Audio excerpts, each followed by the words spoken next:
Well, hello again. This time I'll be upgrading improving the last video's project. If you want to watch that video, please click here. And if you like this, let's get into it.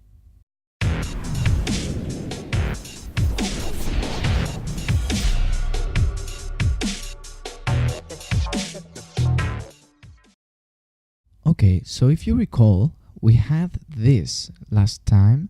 So what we want to add is a feature that it adds the balls on a mouse click, and it also changes their color.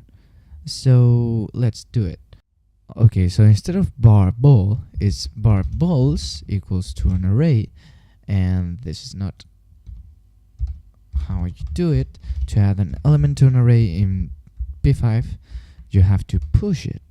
So we push a new ball, but instead of doing that there, I'm going to do it in a function called function mouse pressed.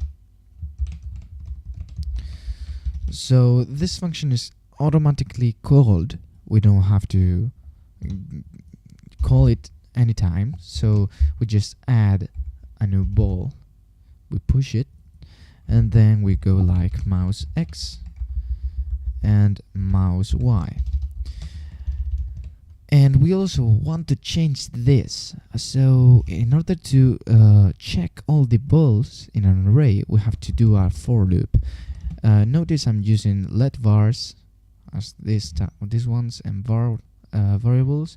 So if you want to know why, just check this video out, because it's a really important feature of the new JavaScript, not just p5. So if you're a programmer, you must be up to date. So what are you waiting for? Just click it and watch it.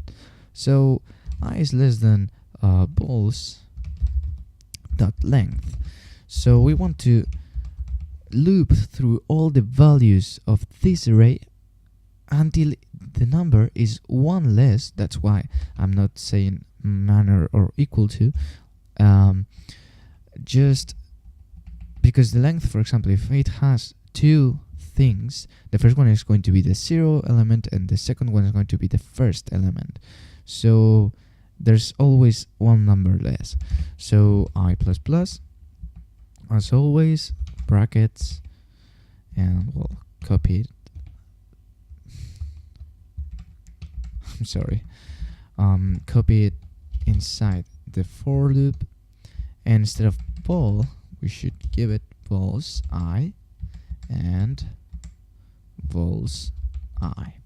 So it should be okay. Let's check it out.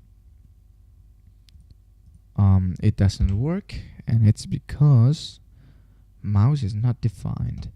What did I type? Oh, mouse Y. I'm sorry, guys. Mouse Y. So there you have it. A random bouncing balls generator. But I promised we would change the color of the balls depending on when we created them. So in order to do that, I'm going to create a variable called h that stands for hue. I don't know how to pronounce that correctly.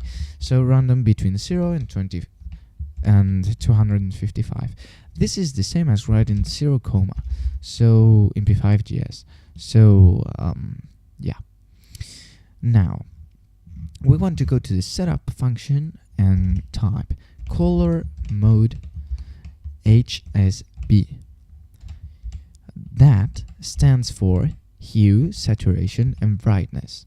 So instead of this is okay, and we have to change. That's okay, and this is what we have to change. This dot h, comma 255, comma 255. So now we should see an improvement. Yes, look at that. That's beautiful, man. Oh yeah. So guys, that's it. I hope you enjoyed this video and you learned something new. If something went wrong, just feel free to ask it. We answer as fast as possible. And thanks for watching, and see you in the next one. And give likes, thumbs up, subscribe, comment, and support.